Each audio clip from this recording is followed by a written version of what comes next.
Boa noite, gente. Agora nós tivemos uma questãozinha técnica, mas já foi resolvida.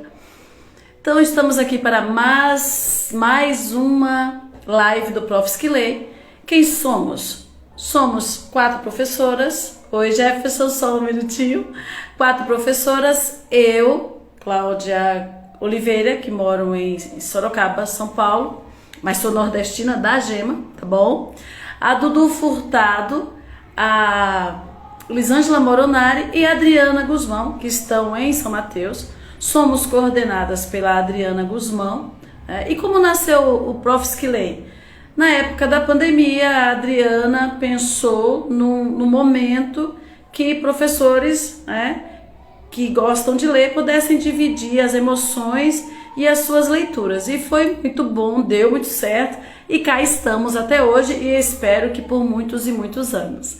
Então eu já vou convidar o nosso convidado dessa noite, tá bom? Então, só um minutinho, um convidado especialíssimo, ok? Então deixa só... Agora o Jefferson aceita e a gente bate aquele papo que todo mundo está esperando. Vamos lá. Oi, Jefferson. Opa, tá me vendo aí? Não consigo te ver, parece que a câmera está invertida. Veja aí. Vamos lá. Estou vendo uns quadradinhos. Aê! Boa noite, tudo bem? Ótimo. Boa noite a todos. Está me ouvindo bem, Jefferson? Estou ouvindo muito bem. Eu também estou te ouvindo bem. Então, boa noite às pessoas que cá já chegaram para dividir conosco uma indicação de leitura que, gente, é muito interessante, ela prende a sua atenção, mas lógico, né? Não sou eu que vou apresentar. Nada melhor que o criador, que é aquele que é o pai da criação, para falar conosco sobre ela. Mas antes vamos ver quem é Jefferson, ok? Eu tenho a minha cola aqui, então de vez em quando o meu olhar vai sair aqui de foco, porque lógico, não dá para só dizer, olha, esse é o Jefferson e pronto. Ele tem um currículo, espere. Então vamos lá. Jefferson Gonçalves Correia gosta de ser chamado de Jefferson Gonçalves, concorda comigo, Jefferson? Né? É paulista aqui, né? E foi morar no Espírito Santo no início de 96. Depois de alguns meses de pesquisa sobre cultura popular com um amigo de um grupo de teatro paulistano. Escolheu viver em Itaúnas. Ai, gente, quem não conhece, vá conhecer. Vá conhecer, porque é um cartão postal do Espírito Santo que é maravilhoso. Eu amo. Me perdi um pouquinho aqui. Escolheu viver em Itaúnas, uma vila de pescadores no litoral capixaba, rodeada pelas muitas comunidades quilombolas do Sapê do Norte, onde se encontra uma profusão de práticas culturais intangíveis como o ticumbi, o jonco e o reis de boi. Retomou a graduação de Ciências Sociais, que iniciara na Universidade de São Paulo, na USP, e formou-se pela Universidade Federal do Espírito Santo. Nos formamos, né, Jefferson? Tenho muito orgulho disso. Também sou da UFES. Atuou na gestão pública com titulação de territórios quilombolas e políticas do patrimônio cultural imaterial. Coordenou pesquisas participativas com jovens quilombolas sobre suas comunidades nos estados do Rio de Janeiro e do Espírito Santo. Atualmente é professor de Sociologia e pesquisador de expressões culturais do patrimônio imaterial e de relações étnico-raciais e também por isso, eu acredito, tenha nascido a brecha. Concorda comigo, Jefferson? Também por isso tudo nasceu a brecha. Mas eu agora vou aquietar-me e todos nós estamos aqui hoje para ouvi-lo. Então, diga como nasceu essa obra, quem são essas pessoas que te ajudaram a fazê-la, por favor, diga o nome delas e vamos conversando. Todo seu esse espaço, Jefferson. Agradecer primeiramente o convite das colegas, né? As professoras, um grupo de professoras, né? Muito obrigado pelo convite. Conheci a Elisângela tem pouco tempo, no encontro de formação de professores. já na rede estadual do Espírito Santo já há vários anos. Então, como você já apresentou aí, eu sou da periferia de São Paulo, da cidade de São Paulo, Guaianazes, e saí daí em 95, nessa viagem com um grupo de teatro que a gente formou lá na USP, e saindo para pesquisar cultura popular. Tínhamos ensinado uma peça de Ariano Suassuna em 94, ou 95, foi 95. E aí, em dezembro, pô, que tal se a gente fosse ver o que tem aí no resto do Brasil, né? Sair um pouco de São Paulo. E aí fizemos uma viagem aí, muitas caronas de barco, de caminhão, de ônibus, de tudo que foi pelo norte e nordeste. Eu havia conhecido o Espírito Santo, especificamente Itaúnas, um ano antes, e aí aquilo ficou na minha cabeça. E ao término dessa viagem, quando já deveria estar voltando para começar mais um ano letivo, fazer Ciências Sociais na USP, decidi que não voltaria mais depois desses 3 meses de viagem. Vim aqui para o Espírito Santo, porque ficou muito na minha cabeça, fazendo teatro, né, estudando antropologia, a profusão de práticas culturais daqui de Conceição da Barra,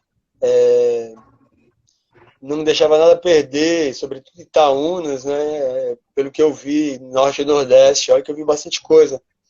E para mim foi muito interessante ter feito essa longa pausa de 7 anos nas ciências sociais, porque vivi aqui, para quem não conhece, o Saber do Norte é um território que abarca pelo menos 30 comunidades quilombolas, né? Nos municípios de Conceição da Barra e São Mateus, no extremo nordeste do Espírito Santo, né? A Conceição da Barra é o extremo nordeste do Espírito Santo, divisando com a Bahia. E a minha vivência foi espetacular, eu fui muito bem acolhido. Fui morar em Vitória, 7 anos depois, para terminar minha graduação, e voltei para cá. E aí, dentre essas amizades, já tinha o Quino, que é o Arquimino dos Santos, que mora no Quilombo. Atualmente ele é embaixador do rei de Congo, do Ticumbi, que é o Baile de Congo de São Benedito, e que nas nossas muitas conversas ele vivia dizendo que ele queria muito escrever um livro sobre a família dele. O pai dele era uma figura, assim. Ele vem de uma linhagem que a gente, quando fala que são clãs mesmo, né? Assim, que pessoas que já foram seguramente de reinos africanos. Aqui é uma região que, sobretudo de africanos bantus, né? De Congo, né? Não é outra coisa senão bantus. A tradição oral riquíssima, e os avós dele, então ele já vinha sabedor disso tudo, e de fazer suas embaixadas, ajudar o antigo mestre, que foi 64 anos mestre Teto, que Deus o tenha, com quem eu aprendi muito, um mestre por 64 anos, assumiu em 1954, nos 400 anos da cidade de São Paulo, levou o Ticumbi de Conceição da Barra para lá quando tinha 21 anos, e só deixou porque estava ficando cego. Fez um ano nesse final de semana que passou aí, que ele morreu, né? Então aprendi muito. Então essa vontade do Quino de escrever um livro se juntou com a amiga Débora Goldenberg, que paulistana, já escritora, que também vivia me provocando, vamos escrever um livro, e queria escrever um livro. Aí a saí da condição de informante, falando, vamos, você quer vir? Ela tinha conhecido aqui em 2000, fez um trabalho em 2000 e 2001 aqui, você quer conhecer? Quer? Então, no final de 97, ela veio de São Paulo, na época do ensaio geral do Ticumbi, porque O Ticumbi, ele começa a ensaiar nos meses de outubro, novembro, e são todos os sábados, vai até o último sábado de dezembro, e no dia 30 de dezembro sempre tem um ensaio geral, amanhece dia 31, é um ritual belíssimo e de muita resistência, porque pessoas, hoje foi bastante jovens, mas durante muito tempo foi pessoas com bastante idade e resistiam 3 dias de ritual que subindo o Rio Cricaré, numa procissão fluvial, indo numa comunidade das Barreiras, buscar São Benedito das Piabas, que não é qualquer São Benedito, é um São Benedito que tem um mito fundador aqui dos quilombos de São Pedro do Norte, que teve um dos heróis aí, Benedito Meia Légua, que agora, nessa ressurgência da história negra, né, vem sendo muito dito quem foi Benedito Meia Légua, que carregava consigo no seu embornal, arrombava senzalas, né, o dito, mas será o Benedito, tem a ver com esse Benedito Meia Légua, e que vai buscar esse santo que pertenceu a Benedito Meia Légua. Então, toda essa história, o Ticumbi, ele atravessa o livro, a brecha, não é um romance juvenil, que não é sobre o Ticumbi, né? Mas o Ticumbi atravessa o romance, é uma brecha entre vários mundos, né? O mundo de um menino da capital, que jamais ouvira falar de um quilombo, e de um outro menino quilombola, e daí essa amizade que surge depois de muitos conflitos, né? Então, e o processo de escrita, eu acho que não tem isso em nenhum momento do livro, não tem um prefácio, o livro acho que comete esse deslize, mas que dá para reaver isso numa outra edição, porque o processo de escrita foi, assim, que foi meu segundo livro coletivo também, que o primeiro foi Macunaímã, o mito através do tempo, né, discutindo os 90 anos de Macunaíma, de Mário de Andrade. Esse foi o segundo também coletivo, né, pelo menos 3 autores, e o Quino dá nome, mas é ele, a comunidade dele, né, a comunidade Córrego do Alexandre, uma das várias comunidades aqui do São Pedro do Norte, no município de Conceição da Barra. Então, esse processo de escrita foi muito difícil, porque escrever a várias mãos, trazendo de um modo que contemple a todos, foi um desafio bastante grande, mas assim, muito gostoso, que deu um resultado que eu sou suspeito para falar, que sou um dos autores, né? É um livro que foi um dos 5 finalistas na categoria Romance Juvenil do Prêmio Jabuti, em 2021. No Programa Nacional do Livro Didático 2021 do MEC também, foi um dos escolhidos, teve mais de 70 mil escolhas, né? A Prefeitura de São Paulo também, através do edital Nossa Biblioteca, comprou vários exemplares para distribuir nas bibliotecas, nas salas de leitura da cidade. Então está se provando ser um bom livro, né?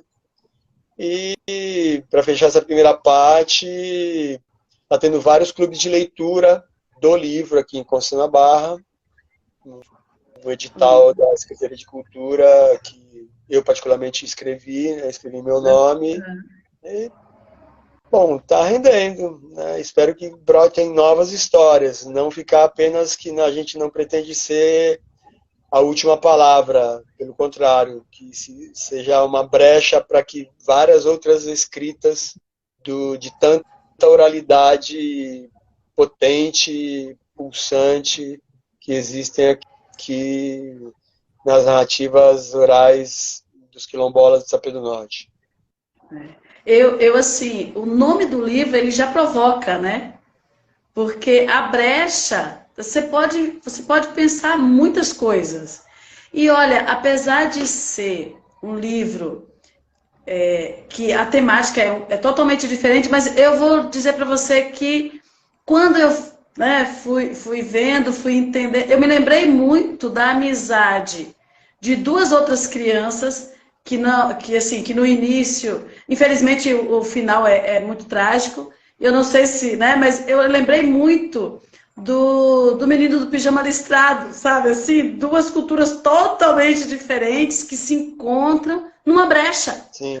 não é? Uhum. Porque é uma brecha também ali, quando o menino do pijama listrado o, e o filho do general se encontram ali. Então, assim, nossa, Cláudia, mas você foi muito longe, mas não pela história, mas pela brecha. A brecha me deu essa brecha, entende? De assim, pensar, nossa, mas o que está se vendo, né? Nessa abertura, que a gente sabe que uma brecha é uma coisinha, né? O que a gente está vendo? E aí depende de quem está dentro dessa brecha e fora dela, fazê-la uma porta, né? Quando você diz assim, eu espero que não seja o último, mas que ele seja o primeiro de muitos para falar sobre esse assunto. E aí eu penso novamente que essa brecha se torne uma porta para que tantos outros escritores, e mesmo vocês três, que vocês também tenham, né? Porque conteúdo vocês têm, não é verdade? Sociólogo, pesquisador, então conteúdo se tem, mas que se tenha também essa possibilidade de uma nova história, né? E aí, eu, como que essas personagens nasceram? Assim, tem muito a ver com tudo que vocês foram vendo, conversando, com as pesquisas. Como é que veio, né? Esse avô, esse casal, esse neto, esse narrador. Conta pra gente que eu tô bem. Então, o narrador, ele é discurso indireto livre, né? Isso. Mas Uhum. tem alguns momentos em que é o narrador em primeira pessoa também. Isso, exato. Cruza.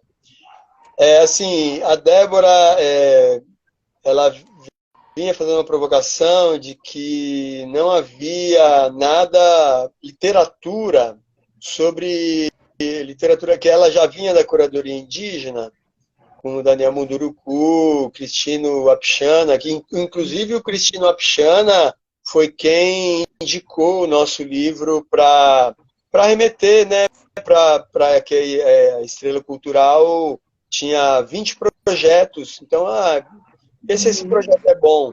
Então, o Cristino Apshana foi uma das pontes. Trabalhou com a gente em Macunaíma. Macunaíma também foi uma obra de fôlego, né? Uma criação coletiva envolvendo mais de 10 autores. Eu tive o prazer de ser um deles também. Então, assim, quando a Débora procurou, depois a gente foi ver que o Itamar Vieira Júnior escreveu quase que ao mesmo tempo, porque em 2017 a gente estava começando a fazer isso, né? Então não havia literatura sobre literatura quilombola, não havia. Então, aí vamos fazer. Então ela veio com um início de história, já havia o personagem Fred, que é esse menino branco, tal, Isso. ponto. Que chegava na comunidade quilombola e qual era o conflito? Então, qual era? Ainda não estava estruturado o conflito. E quando ela veio para cá, ela ficou uns 15 dias, saímos, ela, eu e Quino, porque assim, o Quino nascido e criado nessa tradição. Eu, Uhum. mais de 20 anos aqui, que eu vim morar para cá em 96, né? Depois dessa viagem em 95, aqui em fevereiro de 96. Então, há mais de 20 anos aqui, e ela tendo vindo aqui, né, um ano, dois, mas sempre a trabalho, ia, vinha, tal, morava no Recife, ela veio um trabalho pelo PNUD, junto com a Sudene, ela vinha do Recife para cá. Aí a gente juntou essas três frentes bem diferentes, Uhum. e íamos que o Quino ele tem duas casas do Quilombo, uma mais perto da roça e outra na beira do Rio Cricaré. A gente ia conversando com várias pessoas, entrevistando, condensando tudo que eu já vivi nesses 20 anos e ele a vida inteira. Ela foi importante porque ela fazia perguntas que quando a gente começa a se acostumar, a gente já deixa de estranhar algumas coisas e foi importante. A gente ia para a beira do rio, traçando o roteiro, avançando, né, nas possíveis cenas, tal, possíveis capítulos, e depois do Ticumbi e tal, né, começo de janeiro, a gente reuniu a comunidade do Córrego do Alexandre, bastante gente, as irmãs dele, que tem bastante irmãs, alguns irmãos, a sobrinhada, netos, tal, muitas crianças, e eu, como ator, né, escolhi uma técnica semelhante ao Teatro Fórum de Augusto Boal, para ir contando a história. Ela ia com o papel cenário atrás, com poucas palavras escritas, desenhou uma espinha de peixe, como aqui a história entra por aqui, sai por aqui. Então a espinha de peixe, né, são os capítulos, a coluna dorsal é o enredo e tal. Dorsal não tem, né? Mas a espinha principal do peixe, né? Criando espinha dorsal de peixe. E eu ia contando a história que nós três tínhamos formulado ali. Mas deixando claro para eles todos ali, olha, a qualquer momento em que vocês não concordarem com essa história, com o rumo que a história está sendo tomada, vocês podem ter vindo. Tinha uma cadeira com um paletózinho assim, né? E vocês podem pega ou entra no personagem que está sendo contada, né? Ou traz aqui e intervém. Então a gente lá, o avô, o Quino falava, aqui teve um conflito de terra, assim, um conflito de água, assim, assado, tal. Aí, qual vai ser o nome? Aí, vai ser esse, vai ser Cérvulo. Então, tudo bem. Vamos lá.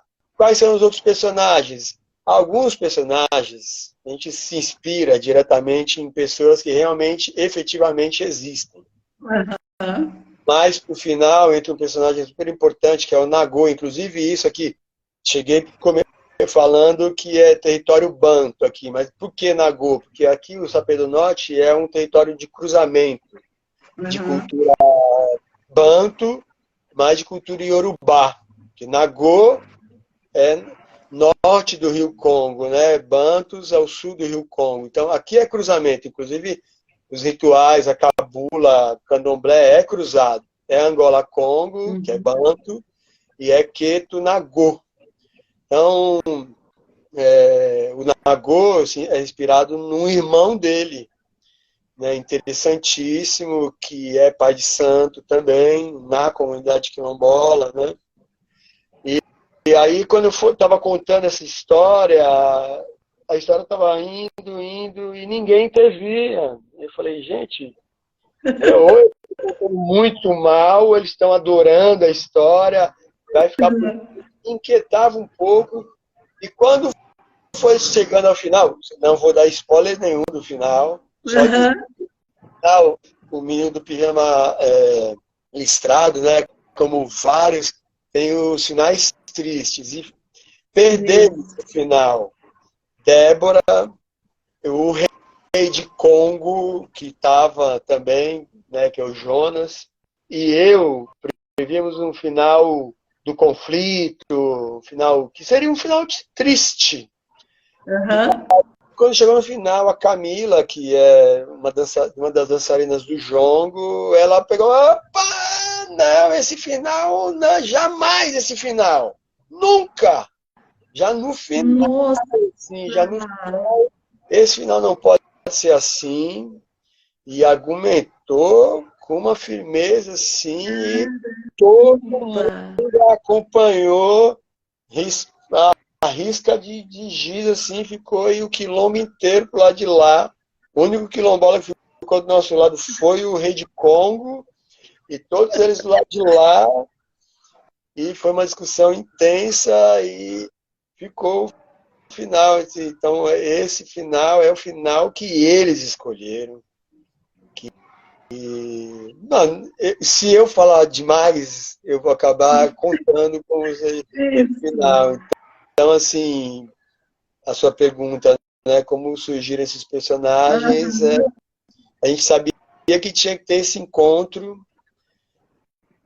o título, a brecha, né, porque não havia o título.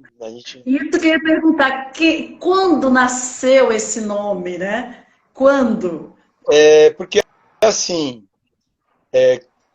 em 2018, depois que aconteceu essa espécie de catarse, né, muito intenso, muito intenso, teve um período de, né, caiu e tal, a gente ficou atarefado, eu tive um problema de saúde sério,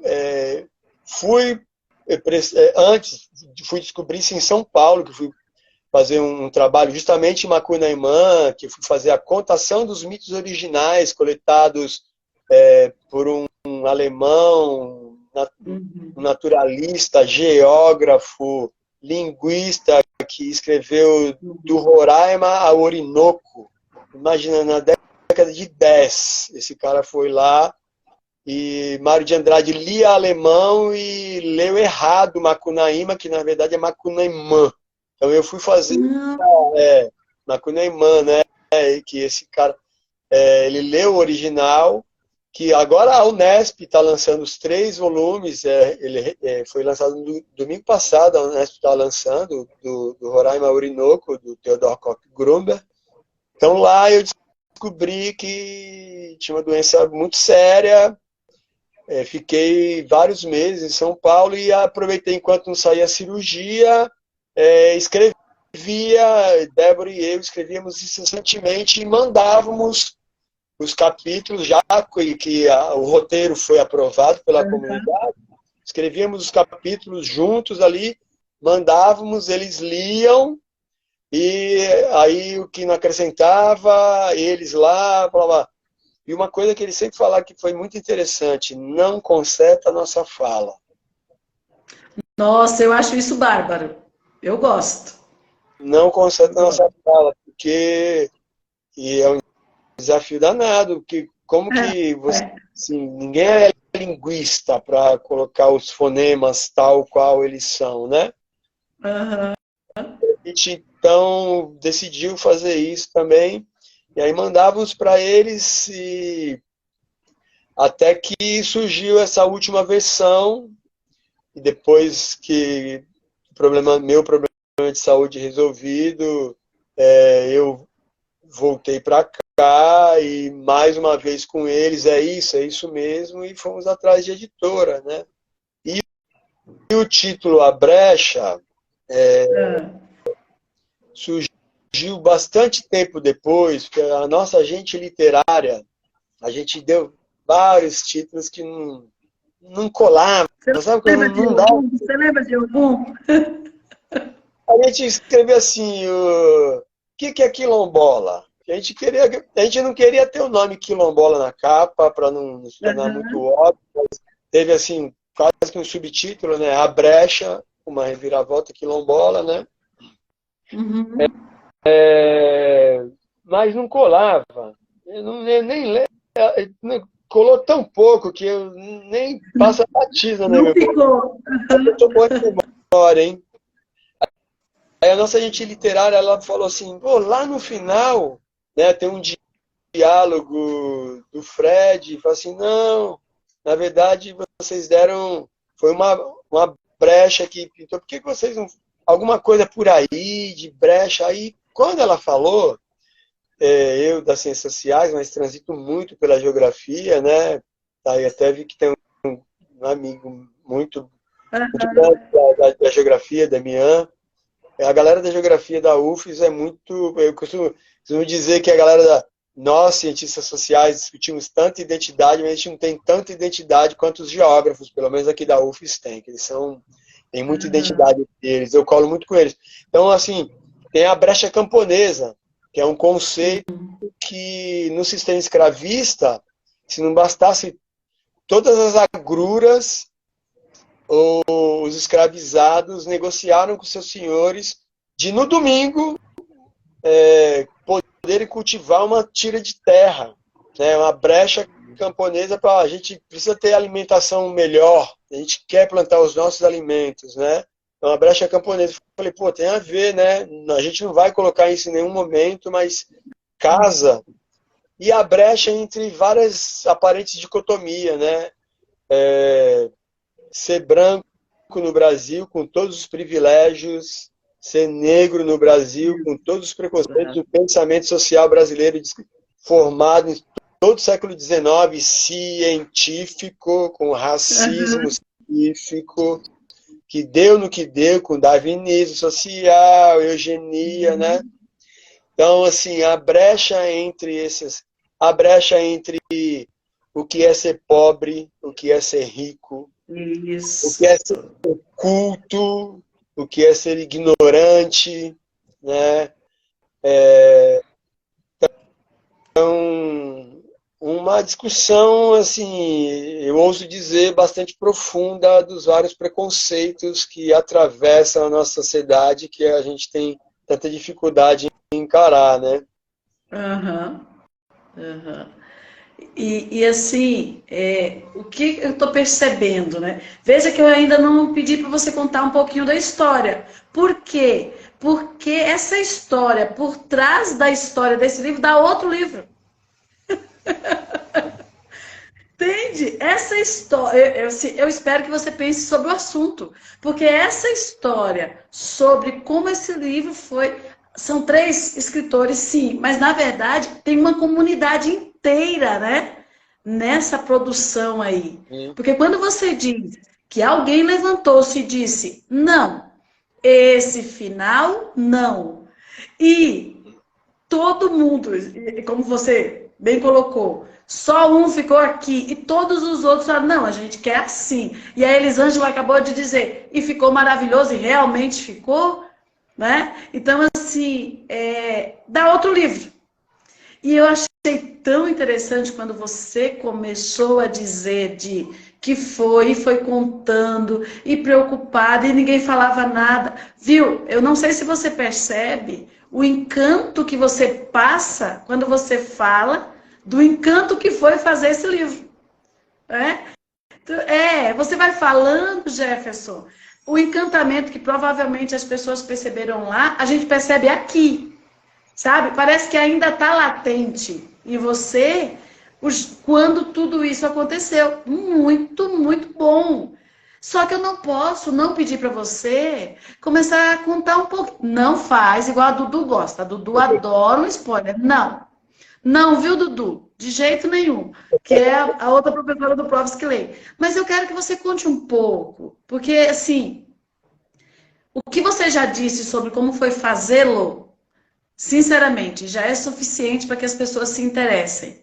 Mas agora eu quero que você traga essas personagens para que quem está assistindo a gente, para quem está assistindo a gente possa falar, nossa, eu quero. Eu quero terminar o livro, eu quero saber. Mas pensa com carinho de fazer um livro contando como foi o nascimento desse livro, porque eu, sinceramente, eu fiquei encantada de ouvi-lo falar sobre como foi. Tá bom? Fica a dica aí. Arrume um tempo e, por favor, nos conte um pouco. Bom, já que você falou da minha empolgação, assim, eu tenho certeza que eu só moro no Espírito Santo hoje, mais da metade da minha vida, né? 27 anos, eu tenho 51 anos, estou há 27 anos aqui no Espírito Santo, porque eu vim morar no norte do Espírito Santo, em Itaúnas e Conceição da Barra. Então, eu já morei em vários lugares, já viajei muito, mas eu sou apaixonado por esse lugar. Ah, que bom. Apaixonado mesmo. né? E estou aqui, tanto que minha mãe tanto que lutou para que eu voltasse para São Paulo, terminasse a Universidade de São Paulo e tal. Hoje está aqui, com 25 anos, né? Nós morando juntos aqui, minha esposa, né? Tá vivendo um momento muito feliz da minha vida. Então, assim, e acredito sinceramente que tem muito, muito, é um tesouro, é um tesouro. Esse lugar tem vários tesouros vivos, como diz a Unesco, né, na recomendação da Convenção sobre Patrimônio Imaterial, fala do reconhecimento dos patrimônios vivos, que são os mestres, né, as mestras aqui, que eu aprendo demais, eu aprendo demais. Então, assim, a história do livro, o Quino não está aqui hoje porque 9 horas da noite vai contar no Quilombo, né? Ele teve lá na escola, a gente, né, tem um clube de leitura na escola, ele foi lá, levou a sanfona dele, levou os parentes dele, tocaram forró de sapezeira. A gente participou de uma live numa escola de São Paulo, Escola da Pedagogia Waldorf, Escola Micael, foi bem legal, cultural lá, nós participamos, né? A Débora foi na escola e Kino e eu participamos. Mas um pouquinho da história, assim, né? A gente ficou com muito receio de que a história tivesse, assim, o sempre branco Salvador. E, embora, porque, mas como Débora já veio com esse início, um menino branco que chega num quilombo, bom, vamos lá, mas esse menino não pode ser mais um branco Salvador, né? Ele é protagonista, sim, mas ele é protagonista junto com o Viriato. Inclusive, assim, a editora, eu falei, falando para a editora, pô, se vai colocar o nome do menino branco, Fred, na sinopse, coloca também, não apenas um menino quilombola, um menino Viriato, um menino quilombola. Não aparece o nome de Viriato, né? Tem domínio, mas a editora foi respeitosa, não sei por esse deslize, mas foi muito respeitosa, né? Então, é a história desse menino que vem e bem verdinho, chamado de branquinho em vários momentos, né? Inocente, assim, que não entende por que ele é tão repelido pela história, pelo conflito que o vô instalou, né? Que é um conflito que, assim, aqui tem muito conflito de terra. Aracruz Celulose mudou de nome, vários nomes, hoje é Suzano, mas os crimes continuam o mesmo. O passivo socioambiental é o mesmo, né? Então a grilagem de terra aqui foi muito sofisticada, mas muito violenta também. Então toca nesse conflito, sobretudo no que tange a água, né? Assim, o bem mais precioso da humanidade que foi retirado dessas pessoas, o acesso às nascentes. Então gira em torno desse conflito e do que é mentira e o que é verdade, porque o Quino, se tem uma coisa que o Quino ele já e isso impressionava muito Débora, porque ele é um filósofo. Ao final do dia, a gente cansadíssimo, ele cravava a gente de perguntas, né? E a gente, né? E, assim, sempre em busca da verdade, o que é a verdade, o que é a verdade. Então, o livro faz muito uma discussão do que é mentira, o que é verdade, as brechas entre essas contradições, né? E de modo que o Viriato cresce de uma forma na história, amadureceu muito cedo, ambos têm a mesma idade, mas assim, ele já começa muito maduro por conta de tantas dificuldades por qual passou, né? E aí outros personagens, como o Teodorico, que menino que cresce ao longo do enredo também, né? Que é um outro menino quilombola. Tem uma cena na porta da igreja assim que me emociona muito, que algumas cenas para serem escritas é difícil de explicar, tem coisa que não é racional, né? Eu, particularmente, chorei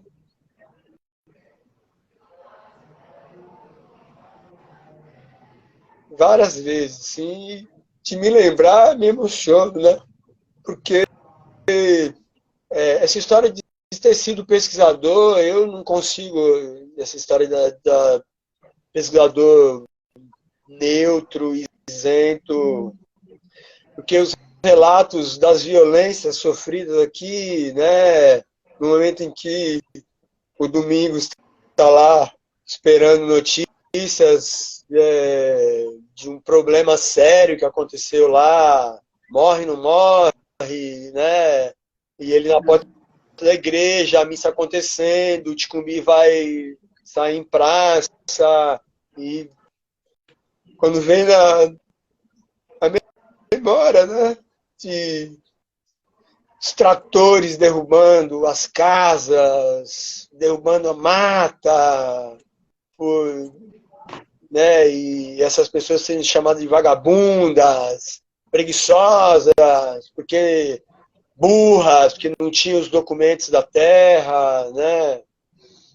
Então é um momento que essa cena que atravessa, que dialoga diretamente com o Ticumbi, porque o Ticumbi é uma guerra que aconteceu mesmo hoje, onde é a República do Congo, República Democrática do Congo, Angola ali, que era o Reino do Congo no século XV, com a chegada dos portugueses, teve um conflito muito grande entre dois reinos, de Bamba e reino de Congo. Então, nessa guerra, a gente atravessou essa guerra entre o avô do menino e os quilombolas ali, né? E o aparato estatal é óbvio, sempre do lado de quem não é quilombola, porque a gente costuma dizer que a política mais efetiva que os quilombolas recebem do Estado é o braço armado da reintegração de posse, a polícia vem no reintegrar. Então, a história, ela atravessa esses conflitos. A gente teve uma preocupação muito grande de não ser didático, de não, como não ser militante, porque o que tem que sobressair ali é o conflito humano, né? O drama que movimenta. Como é que você torna uma história que é regional e algo que dialoga, né, com o que Cervantes trouxe para a gente, né? Como que você, Ulisses, por que que Ulisses conseguiu né, se projetar para fora daquele mundo grego? Então, não consigo muito bem falar da história porque eu vou sendo atravessado por todo o processo, né? Mas e a parte da cura também, para mim, escrever a parte da cura, e isso era interessante, porque a gente teve alguns leitores, primeiros leitores, entre eles meu amigo Dito, que é aqui de Conceição da Barra, neto de um grande mestre daqui, que foi Pedro de Aurora. Ele faz um trabalho fantástico aqui no teatro, na música, na dança, aqui o Festival Pocá. E teve um menino branco lá de São Paulo e que o acaso me fez conhecê-lo, né? Imagina, na cidade de São Paulo, Débora deu para ele ler, eu saí do hospital com ela, né? E o menino falou assim para mim, menino de 15 anos, encontrei esse menino por um acaso, né? Assim, eu gostei muito do livro, mas a cura acontece sim, a gente não entende como que aconteceu essa cura. Como que aconteceu essa cura? A gente não consegue perceber. Falta cor, tá muito simples. E ali foi debruçar sobre essa história da cura e vocês podem não acreditar, mas quando eu escrevia, essa cena coube mais a mim escrever, né? Eu não pensava no processo que eu ainda ia fazer a cirurgia, né? Foi câncer que eu tive, né?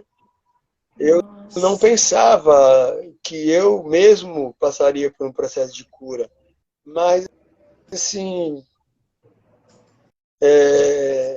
era difícil escrever, mas foi muito bom escrever também, assim. Foi muito, me emocionou muito escrever essa cena da cura. E trazendo os elementos, assim, com o máximo respeito e temendo muito os elementos da religião de matriz africana, que aqui é a cabula, que foi tão perseguida pela polícia, os cabuleiros foram assassinados pela polícia aqui, né? Muitos cabuleiros. Como trazer isso com respeito, com propriedade, sem falar bobagem, sem ser folclórico, né? Então, não sei, Cláudia, eu não consigo dizer muito assim, da história em si, mas o que está me vindo na cabeça está sendo isso. E assim, de novo, você emociona, né? De novo. E eu estou aqui muito feliz porque é a segunda pessoa que eu recebo para. Você é o autor, mas eu recebi um outro amigo para falar de um livro. E no final o livro tinha tocado tanto que ele foi ler um trecho e ele começou a chorar. E isso para mim é literatura, né? Eu tenho uma ex-aluna que ela diz, e eu vou sempre repetir, porque eu acho que o que é bom a gente ficar repetindo, né? E ela diz que a literatura, se não serve para isso, não serve para nada, né? Se não serve para nos fazer pensar, chorar, levantar e tomar alguma decisão, ficar do jeito que você... É muito interessante, Jefferson, como esse livro está impregnado em você. Ele representa muita coisa, né? Então, assim, ele está impregnado. E, contar a história... Você contou a história. Você contou a história. Você não contou a história do jeitinho que está no livro. Você nos deu mais. Você nos deu uma... Você, através da brecha, você nos mostrou outro livro. Como foi que ele nasceu, como... E tem muita vida, né? Alguém comentou aí que o pesquisador tem que estar envolvido com o objeto pesquisado, e eu concordo muito. E envolvido a ponto de, quando lembra de como foi, chegar assim a emocionar-se do jeito que você se emociona. Você nos deu hoje uma noite, uma live, mostrando que, olha, gente, o pesquisador, ele foi conquistado do jeito, do jeito romântico dessa palavra. Não conquistado do jeito que, infelizmente, tem, né? Que é o que aconteceu com os povos. E esse, o objeto me tomou de um jeito que pesquisador e objeto se tornaram um. Isso é muito bonito, Jefferson. Muito bonito. Você tem que escrever outro livro. Você tem que acabar essa live aqui, entrar em contato com sei lá com quem que você precisa entrar em contato e falar, viu?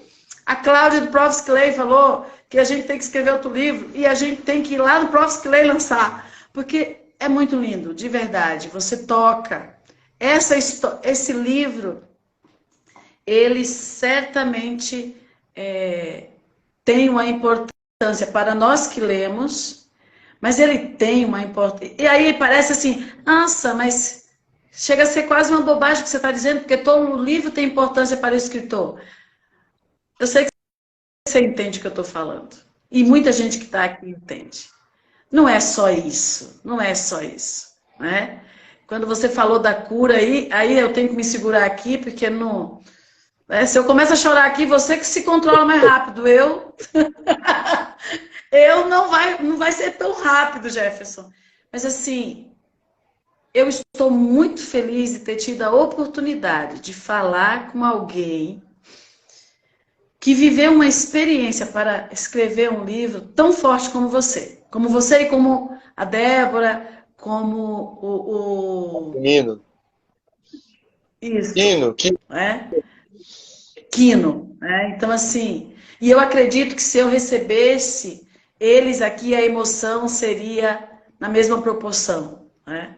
Então, assim, a Rose está dizendo a importância cultural sem limites, né? Então, tá te parabenizando. E é isso. Então, hoje o Prof. Skillay teve o grande prazer de receber. A Carla está dizendo que não conhece o livro, mas está encantada. Por quê? Porque você encanta-nos quando fala sobre. E é por isso que ele está em tantos lugares que você falou, né? Então, assim, é um livro que realmente encanta, né? Seja bem-vinda ou bem-vindo. É, Então, assim, obrigado. a gente fica muito feliz de ter recebido você hoje, com essa emoção, com essa sensibilidade, com essa qualidade de escrita, com toda essa história por trás desse livro, né? E agora o nome tem mais significados ainda, tem muito mais significado, porque foi uma brecha. E assim, eu vou ser muito honesta, sem nenhum tipo de constrangimento. Eu não sabia dessa informação histórica que você trouxe sobre a brecha, né? Sobre os escravos terem pedido, os quilombolas terem pedido, né? Essa tira. Eu não tinha essa informação. E quando eu faço uma live que eu aprendo uma coisa dessa, aí pode saber, meu amigo, amanhã meus alunos todos saberão disso também. Eu dou um jeito de falar sobre esse livro para trazer essa informação também. E amanhã você estará certamente nas minhas aulas, tenha certeza. Porque sinceramente, não é apenas do livro que eu falarei do encantamento desse escritor, pesquisador sobre esse livro. E eu vou perguntar para eles o que eles acham que teria no livro que se chama A Brecha. Vamos ver. Eu vou mandar para você depois algumas respostas, tá bom? Por favor. Então, então, Jefferson, eu agradeço. O nosso tempo, ele deu um tempo muito proveitoso. Quero que você... Eu nunca esqueço um escritor que eu recebi, que eu disse assim, faça suas considerações finais. Ele falou, nossa, está parecendo aqueles programas de política. Agora, por favor, sua consideração final. Mas diga o que lhe vier ao coração, porque uma coisa que eu percebi hoje aqui, em apenas uma hora, que o seu coração é do tamanho do seu corpo, e olha que eu nem sei qual é o tamanho do seu corpo, mas o seu coração é do seu tamanho, entende? E isso é muito bonito, isso é muito bonito. As pessoas que aí estão convivendo com você, que fazem essa pesquisa, certamente são pessoas que têm, assim como nós do Prof. Skillay, têm muita sorte, né? Então, por favor, lhe devolvo a palavra para nos dizer uma boa noite do jeito que você quiser.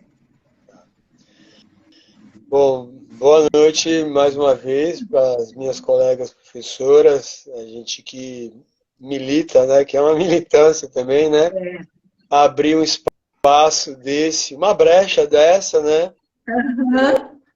Que a sala de aula se torna tão cansativa às vezes, sobretudo que no momento que a gente vem sendo levado mais para a gestão do que para professar o nosso entendimento do que é educação. A gente está indo num caminho muito perigoso, né? Então, parabéns por essa iniciativa e sobretudo, eu que tenho muita dificuldade em lidar com as mídias sociais, eu não sou bom nisso, né? Digo assim que sinto muito pouco, sempre tive pouca vontade de fazer mestrado, fazer doutorado, porque eu acho que a linguagem, ela é uma linguagem que distancia muito as pessoas, né? E acho que muito da minha emoção também é por saber que é um produto que consegue veicular esse universo que não é um universo no qual eu nasci, né? Mas para muitas pessoas, para escola sobretudo, através, como eu falei, do PNLD, né? que as pessoas possam ler, discordar. Ninguém está aqui para que concorde, que receber críticas também, né, da maneira com que a gente escreveu. Mas estamos abertos. Eu acho que obrigado à sua contribuição, à sua provocação de escrever sobre o processo, que eu acho que realmente é algo que a própria Débora, que é escritora já premiada, ela diz que não conhece algo assim. Eu não posso falar muito porque do que eu li, né? Realmente eu não conheço, mas ela que é escritora. Então, assim, e convidar para quem não conhece o Saber do Norte, quem não conhece Iticumbi, que venha. É um ato de resistência que são poucas pessoas que assistem, poucas pessoas que valorizam, mas que vale muito a pena, né? É uma pérola. Itaúnas, Constantino Barra, são pérolas. As pessoas que aqui estão também merecem muito. Outros lugares do Brasil também, mas eu estou falando deste lugar, então, né? Eu, filho de pernambucano que sou também, meu pai chucuru, de pesqueira, e trago isso na minha identidade também, né? Então, é isso. Muito obrigado pela oportunidade de estar trocando com vocês, tá bom? Muito obrigado mesmo. A gente agradece muito, né? E assim, muitas pessoas te parabenizando, as pessoas que aqui estão assistindo, pessoas dizendo que querem, querem ter acesso a esse livro, por quê? Porque você nos encantou, né? Com essa história. E veja, essa história sem contar. Você não contou a história, mas nos contou. Nos contou muito mais. Nos contou uma história que você vive. Então, Jefferson, muito obrigada. Muito, mas muito obrigada mesmo. Você falou das nossas correrias, você também, né? Eu sei, a gente foi conversando bem esporádico pelos seus tempos, né? Pelos meus tempos, mas deu tudo certo, aqui estamos. Prof. Skilley te agradece. Todos que te assistiram te agradecem, tá bom? E é isso. Boa noite para vocês. Noite. Eu preciso fazer a pergunta, né? E você já leu hoje? Se não leu, ache uma brecha no seu tempo para ler. E, achando uma brecha, leia o livro A Brecha. Não é verdade? Sim. Então é isso, gente. Muito obrigada, Jefferson. Muito obrigada mesmo. Estou aqui, a hora que você disser, Cláudia, tem outro livro, eu vou falar, Jefferson, tem outra live. Tá bom? Muito obrigada, viu? Muito obrigada, continue, sucesso para todos vocês. Um abraço carinhoso, abraços, falar igual a Adriana diz e escreve nos e-mails, abraços literários para todos vocês, tá bom? Boa noite. Boa noite, até mais.